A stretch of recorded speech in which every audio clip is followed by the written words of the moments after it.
You learned earlier in the program that runoff that sinks into the ground and does not enter streams and lakes on the Earth's surface becomes part of the groundwater supply. To learn more about groundwater, grab your helmet and flashlight by clicking on them. Groundwater makes up about 22% of all the fresh water on Earth. Just like surface water, it changes the shape of the Earth by erosion and deposition as it transports water underground. As water above ground soaks through the Earth's surface, it first travels through a layer of soil where some of it is absorbed by soil and the plant roots. The water that does not stay in the soil near the surface continues to be pulled further underground by gravity. This downward travel through the soil continues until the water reaches a layer of rock called bedrock. Depending on the type and structure of the bedrock, water can continue downward, or it may be prevented from sinking further, as you will learn next.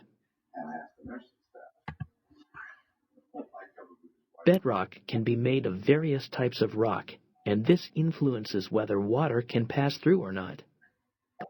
As you know, permeable rock allows water to pass through it, and impermeable rock blocks the flow of water.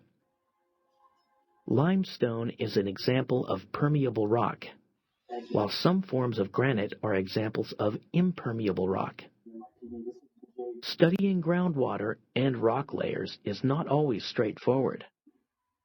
For example, a small area of impermeable rock may lie in the middle of an otherwise permeable rock layer.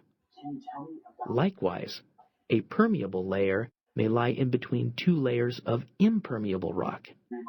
Water will even flow through cracks in an impermeable rock.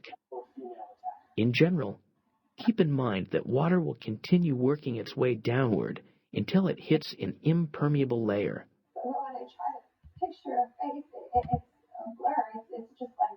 As water sinks into the ground, it first travels through a layer of soil and then makes two layers if it hits impermeable rock, but doesn't completely saturate the ground.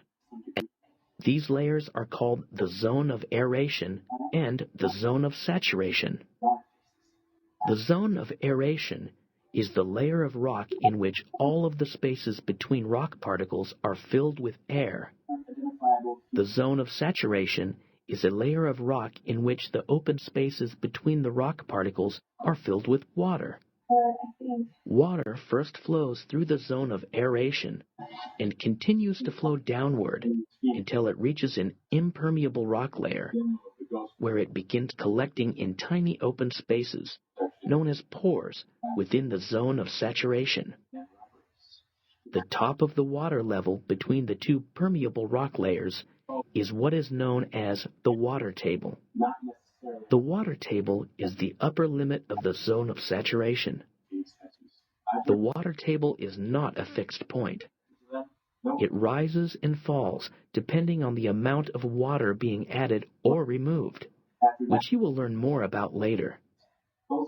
The water table tends to be higher during wet seasons like winter and spring, and lower during dry seasons like summer and fall. In areas that receive lots of precipitation, like rainforests, the water table can be very close to the surface. But in areas like deserts that receive very little rainfall, the water table can sometimes be hundreds of meters below the Earth's surface.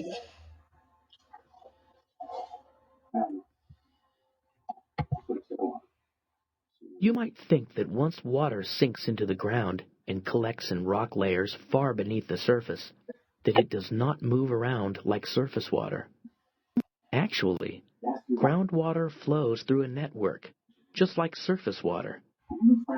Instead of flowing through a network of streams, groundwater flows through what is known as an aquifer.